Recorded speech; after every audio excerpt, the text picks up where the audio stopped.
Olá, seja bem-vindo!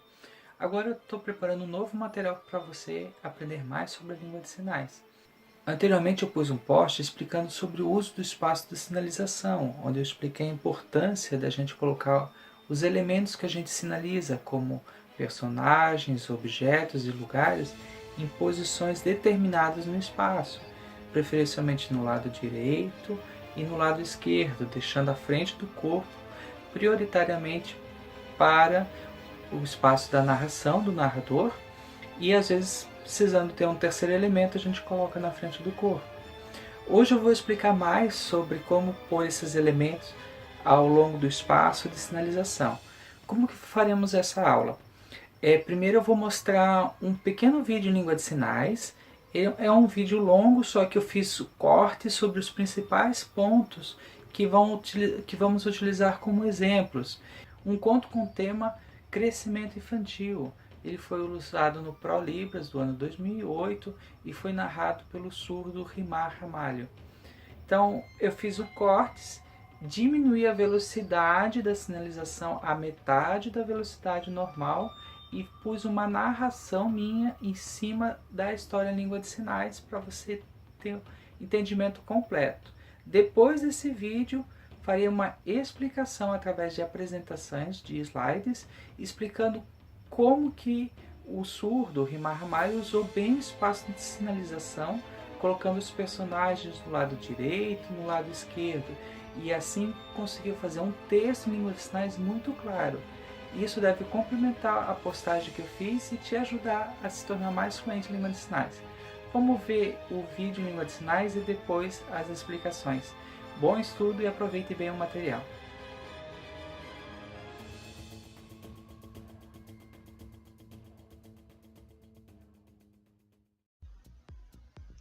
Pessoa, criança, elas precisam o quê? Muito importante o quê?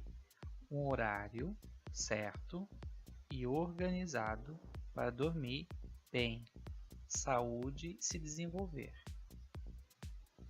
Se dormir bem não, enrolado, não se desenvolve. Por quê?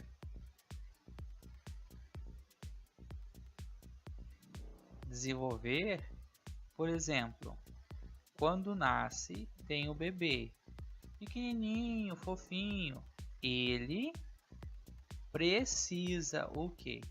De 20 horas de sono. Bem, e daí se desenvolve. O bebê, às 20 horas, ele vai crescendo e as 20 horas vão diminuindo.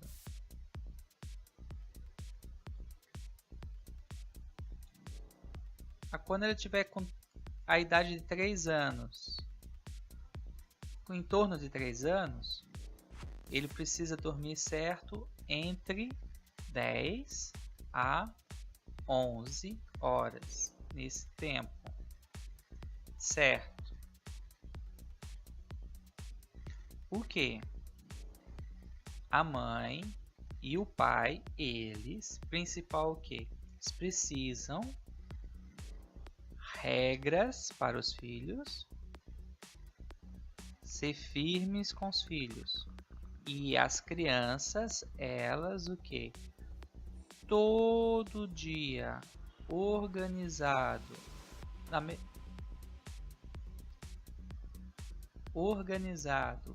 elas desenvolvem o que? Ajuda o que? A elas obedecerem os pais, a mãe e o pai. Se elas enrolado, bagunça, obedecer os pais, não tem. Então, elas dormem, a mãe e o pai precisam pensar, diminuir as luzes, apagar as luzes, usar o abajur, a televisão, diminuir o som, A música alta? Não, precisa diminuir o som. Também, quando eles conversam, a voz precisa baixar o volume da voz. E daí elas conseguem dormir certo. Vamos ver aqui alguns conceitos. O que é deixis? O que é anáfora? O que é locus R ou locus do referente, ou no plural loci R, os lugares dos referentes? O que é um locativo? Então, o que é deixis? Deixis é apontação. Por exemplo, quando a gente fala assim, ó, este carro, a gente está falando no português carro e aponta para carro, este carro. A apontação se chama deixis. Ou quando a gente está falando, olha, tem uma árvore e ela era bem grandona. Então a gente está demonstrando, é uma deixis. Então deixis é isso. Na língua de sinais a gente utiliza muito deixis, porque se a gente está conversando e o referente está presente, a quem eu estou me referindo está ali, a gente aponta para o referente. Quando o referente não está presente, por exemplo, eu coloco João, coloco Maria e eu aponto, ó, João está aqui, Maria está aqui. Às vezes eu me viro, ó, João falou. Então, só o ato de eu me virar, eu tomar o personagem João, já é uma deixis. Então, deixis são as diferentes formas de apontação que a gente utiliza muito na língua de sinais.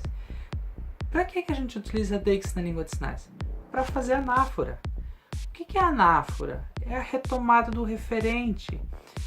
Quando a gente na escola está aprendendo a escrever e está pretendendo fazer produção textual, o professor sempre diz que a gente tem que falar sobre o personagem, mas de diversas formas. Por exemplo, o João.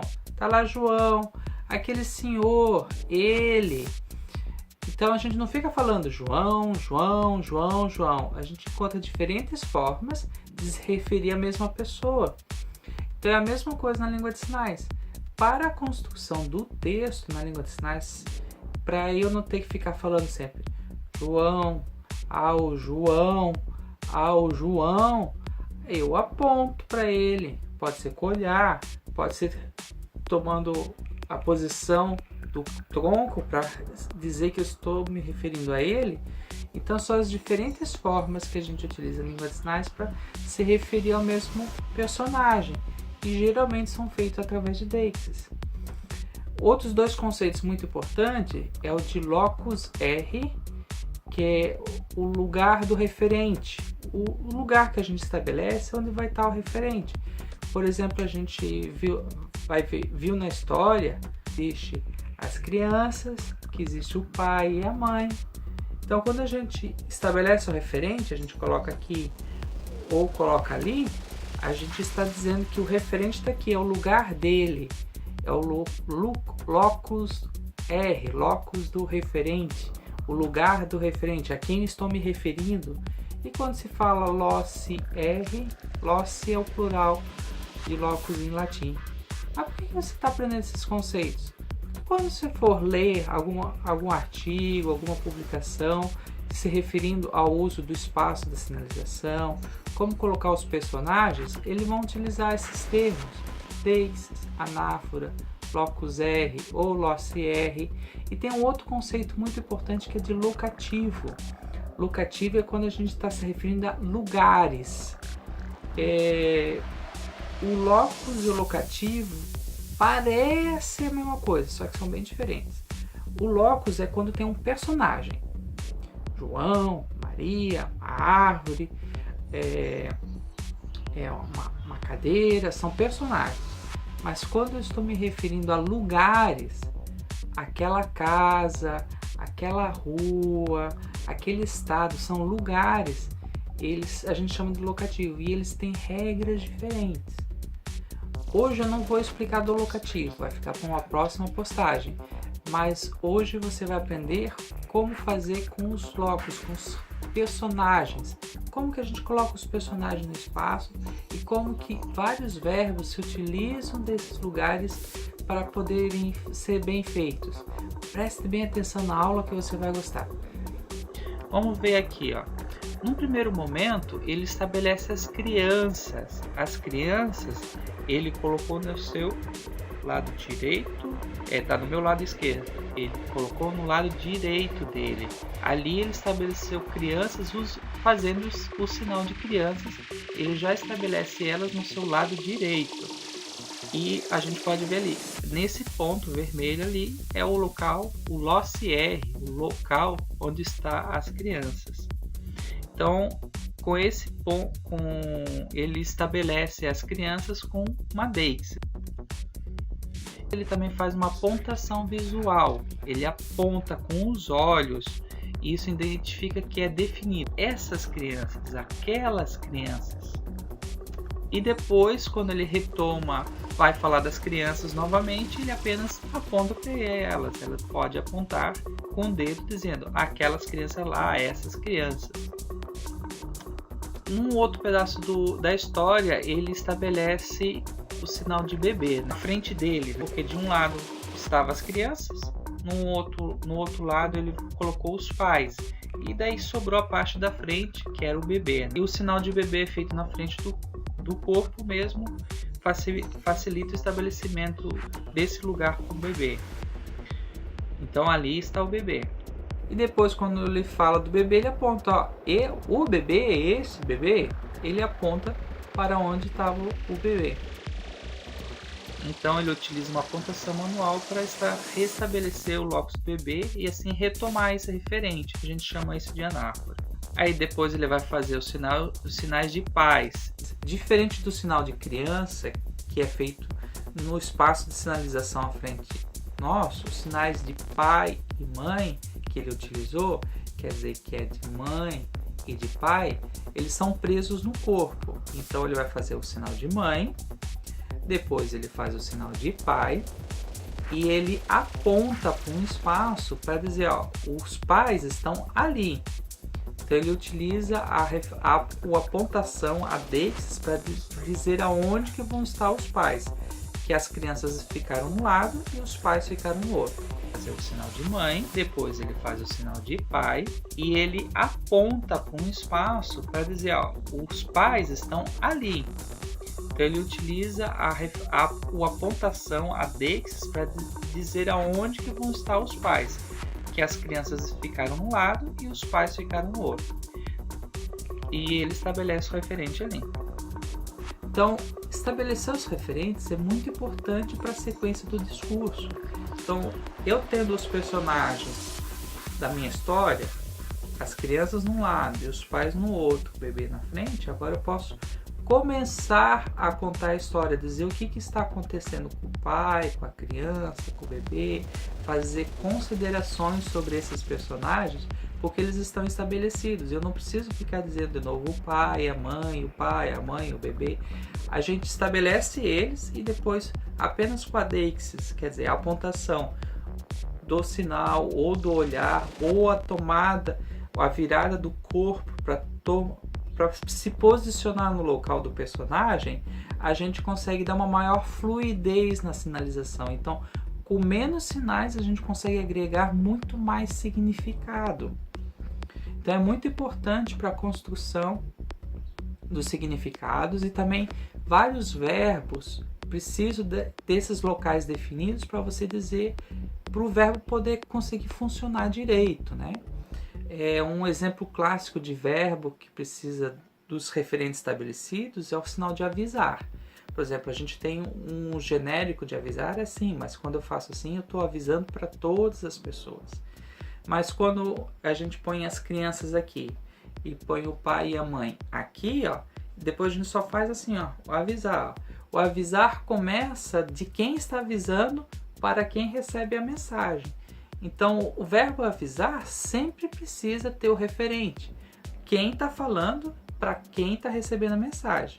Quando eu faço o sinal avisar assim, eu estou dizendo que eu estou avisando para todas as pessoas que estão me vendo. Então, esse é um exemplo clássico, mas existem vários outros verbos que precisam dos referentes, dos personagens estabelecidos para você ter ação de quem está fazendo a ação em relação a quem ou a algo. Vamos ver alguns exemplos que o Rimar mostrou na história dele. Por exemplo, ele estabeleceu um lado as crianças e os pais no outro. Aqui, o Rimar, com o corpo dele, estabeleceu-se como os pais, né? Ele colocou o corpo no local onde estavam os pais. E está fazendo um sinal de regra. Então, os pais impõem regras ou colocam regras para os filhos. Ele faz isso apenas com sinal de regra, mas ele vira o corpo para onde estão os pais, olha, tem o olhar, né, dos pais para as crianças e põe um sinal de regra. Então, os pais colocam regras para os filhos. Os pais ali, onde o Rimar colocou a posição do seu tronco, do seu corpo, as crianças do outro lado. Então o corpo está direcionado dos pais para as crianças. Então a gente nesse momento perde o olhar para quem a gente está conversando. A gente para de conversar com a pessoa e vive a cena. Algo que eu sempre digo na língua de sinais. A gente, quando narra um evento, a gente vive o evento. A gente não fala sobre o evento. Em português, nós falamos sobre o evento. Os pais devem pôr regras para os seus filhos. Nós falamos sobre o evento. Na língua de sinais, a gente vive o evento. Os pais, eu ponho regras para vocês. A gente narra na primeira pessoa. Em português, a gente narra na terceira pessoa. Quando ele fez o sinal de regras, ele conseguiu dizer: os pais põem regras para os filhos.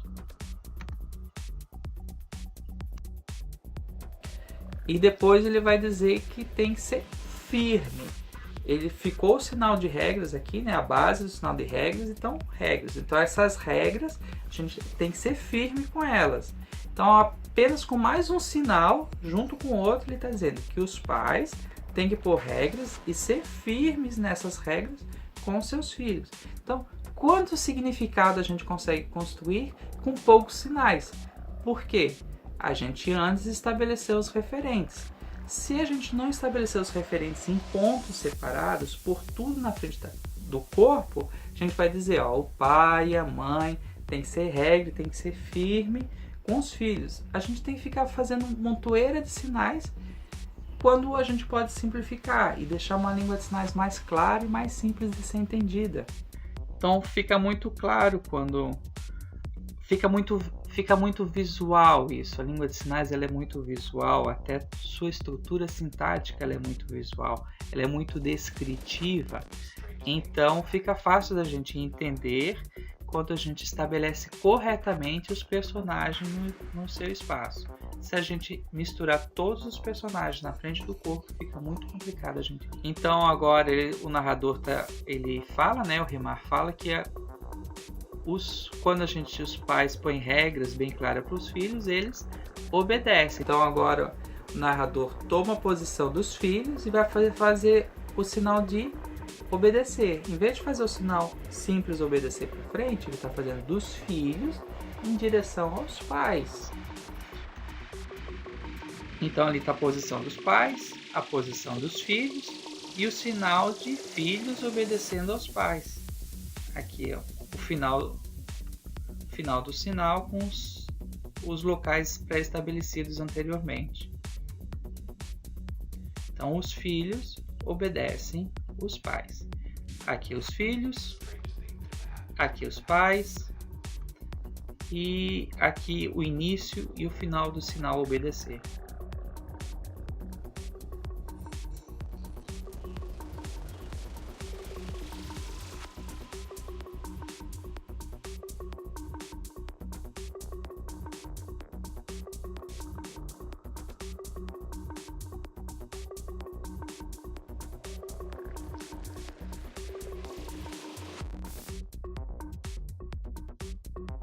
Quando ele faz assim sobre a cabeça, a gente está utilizando um lugar, né? Um lugar. Quem que fica sobre a cabeça que faz assim?